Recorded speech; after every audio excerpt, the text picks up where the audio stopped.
mercredi 7 mars, bonsoir à tous et bienvenue sur Monaco Info. Voici tout de suite le sommaire.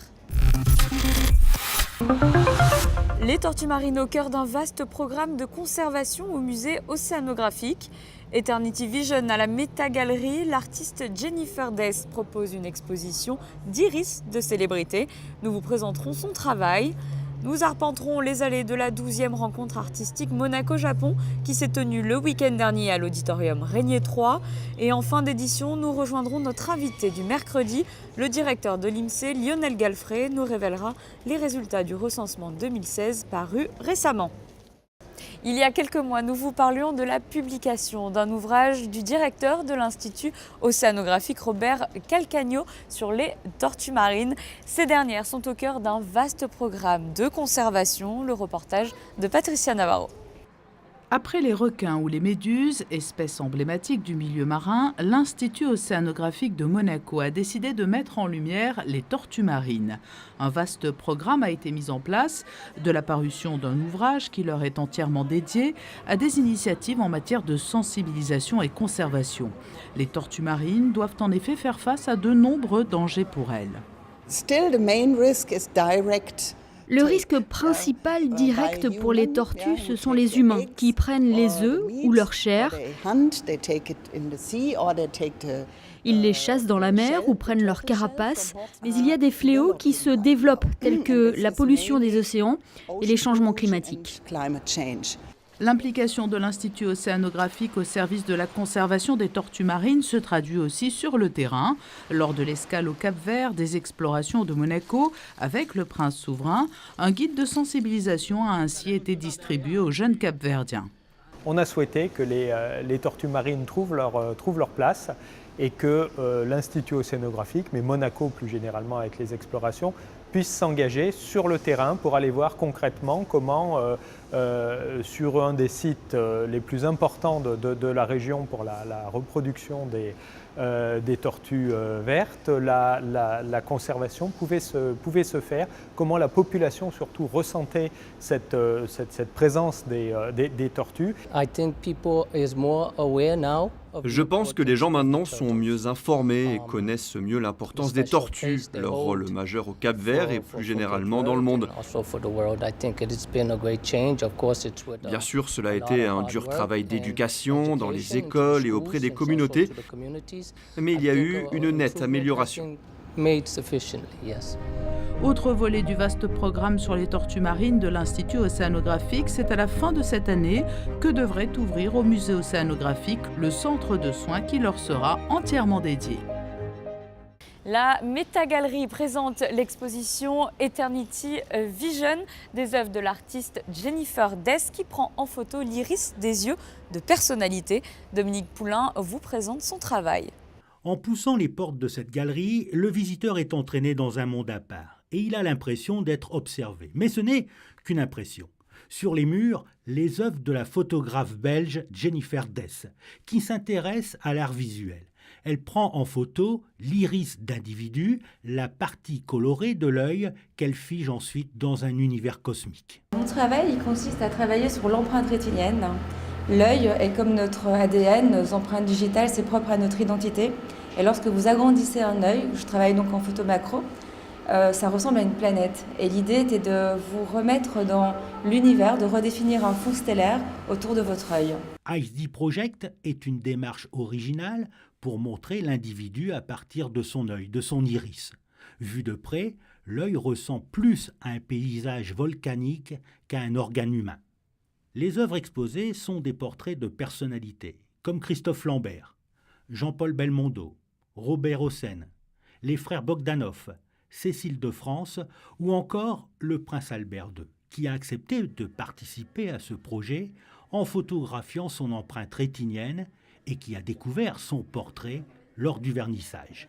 L'idée était de travailler sur un œil qui est posé sur la mer, sachant un petit peu toutes les convictions de son Altesse le Prince par rapport à l'océan et aux causes du musée océanographique. Donc l'idée était de placer un œil tel un regard protecteur sur la mer. La couronne en nuage forcément reflète la tradition royale et toutes les étoiles représentent les ancêtres, mais la plus grande étoile représente le regard de la mère, c'est le regard symbolique maternel, l'œil de Grace Kelly, si vous voulez, c'est un petit peu sa lumière qui veille sur le souverain. On peut aussi admirer de près chaque détail du globe oculaire. Et pour la directrice de la galerie, qui elle aussi s'est prêtée au jeu, le résultat est impressionnant. On ne se rend pas compte à quel point il y a une technique que Jennifer a développée pour prendre en photo l'œil, notre œil. Et donc elle fait de la photo macro. Et quand j'ai vu l'œuvre finie, ça m'a vraiment étonnée en fait. Parce que je ne m'attendais pas à avoir autant de couleurs, autant de détails dans l'œil, dans la pupille, dans la rétine. Et si, vous aussi, vous voulez immortaliser votre œil aux allures de planète, rendez-vous à la galerie Méta les après-midi du 20 mars et du 5 avril. L'artiste réalisera un shooting avec le public pour photographier votre regard.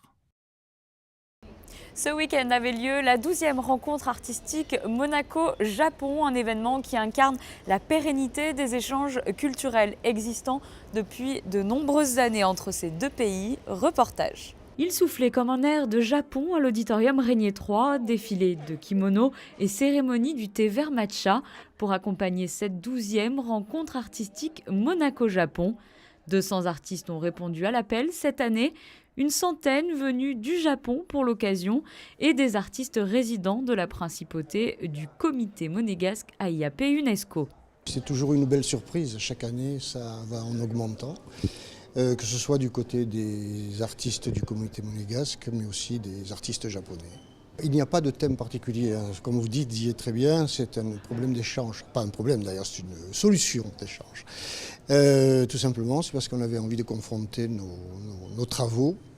Et puis en fait, on confronte aussi nos cultures, bien sûr, tout ça, mais il n'y a pas de thématique, c'est-à-dire que nous ne sommes pas obligés, nous, de travailler sur une thématique japonaise, bien que certains artistes le font.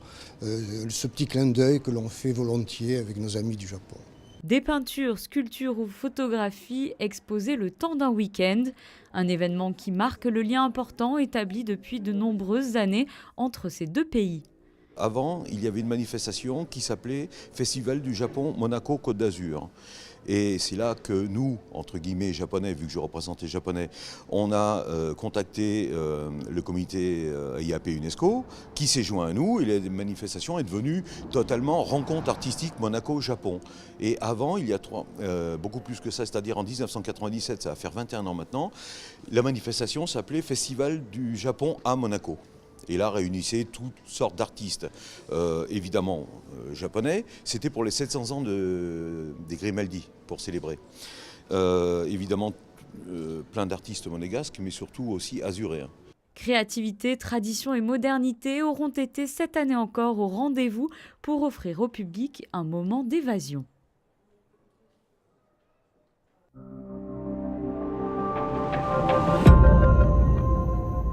Lionel Galfré, bonjour. Bonjour. Vous êtes ici avec nous aujourd'hui pour nous parler de ce recensement qui a eu lieu en 2016. Un livre vient de sortir, les chiffres viennent de sortir.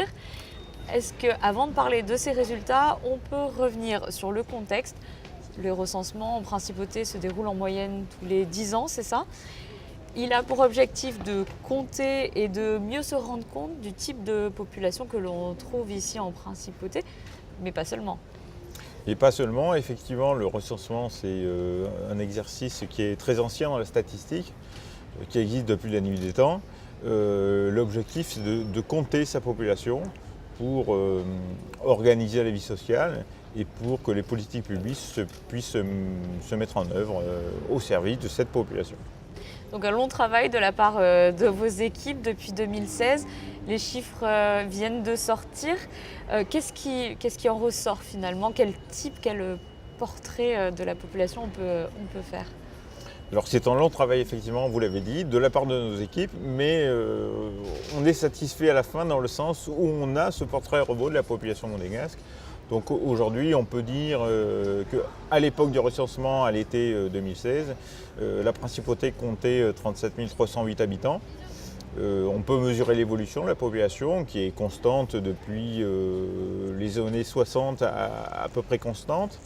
On a plus 5,5% depuis les derniers recensements de l'an 2008.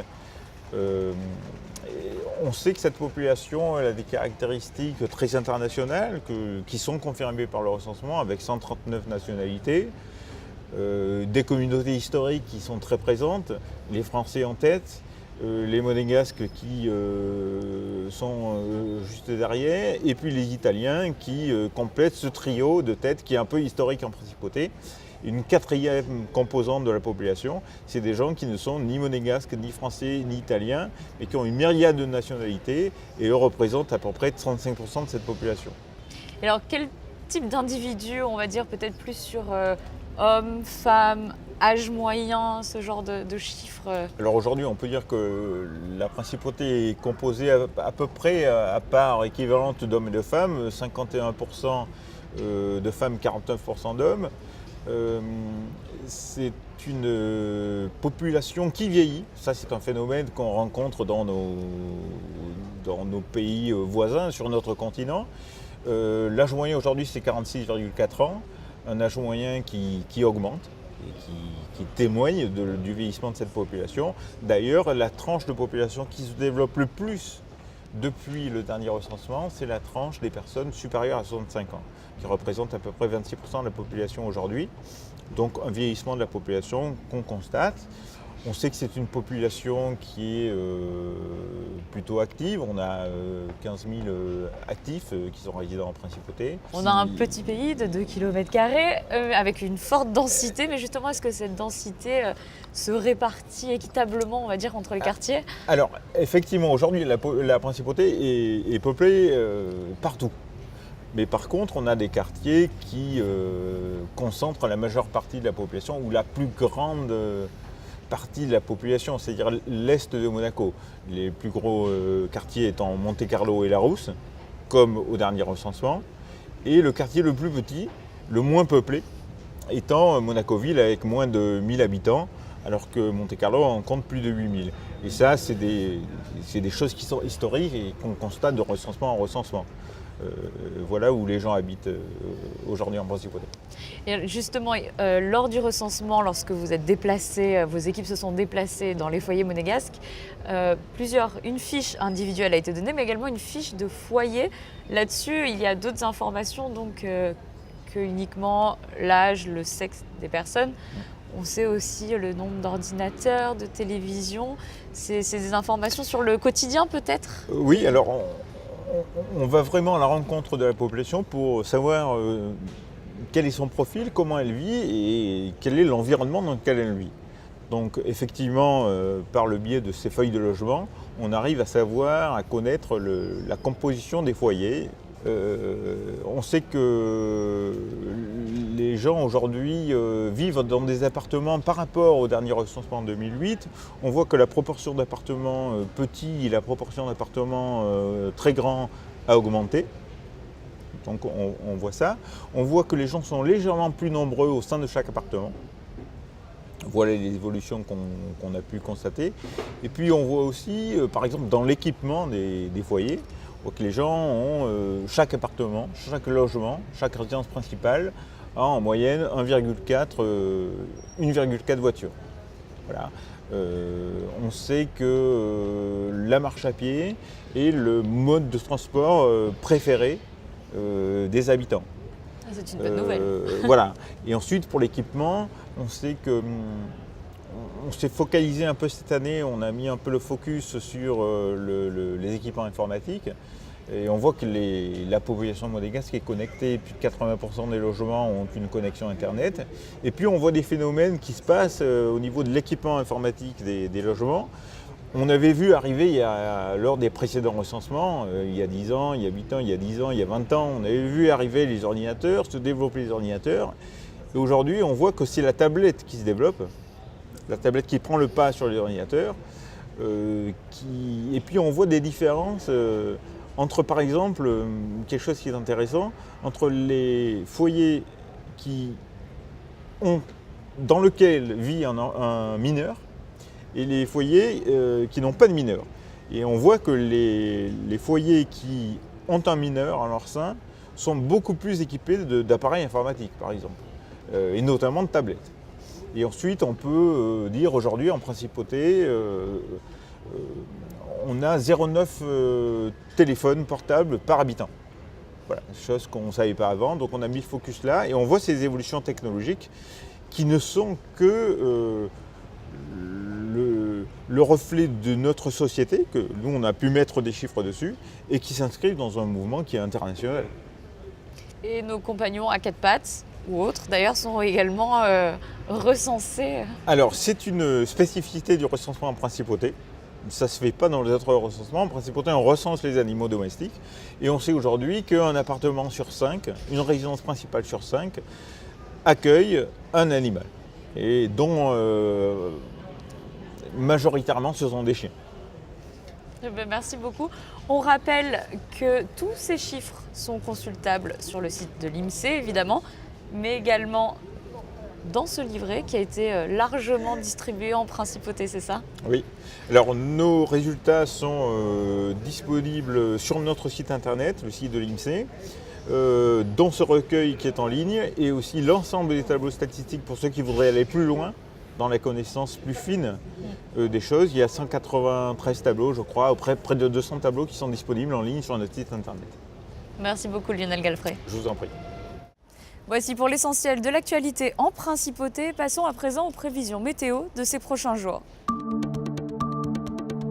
Jeudi, retour d'un temps couvert et nuageux, mais pas de pluie. Il fera 6 degrés le matin et 14 l'après-midi. Vendredi, dissipation des nuages. Le matin, une belle journée ensoleillée avec peu de vent. Samedi, dégradation du temps avec une pluie faible toute la journée. Dimanche, temps variable avec une possibilité d'averse durant la matinée et l'après-midi. Et enfin, le début de semaine prochaine s'annonce plus agréable avec quelques nuages, mais surtout du soleil et une maximale de 16 degrés.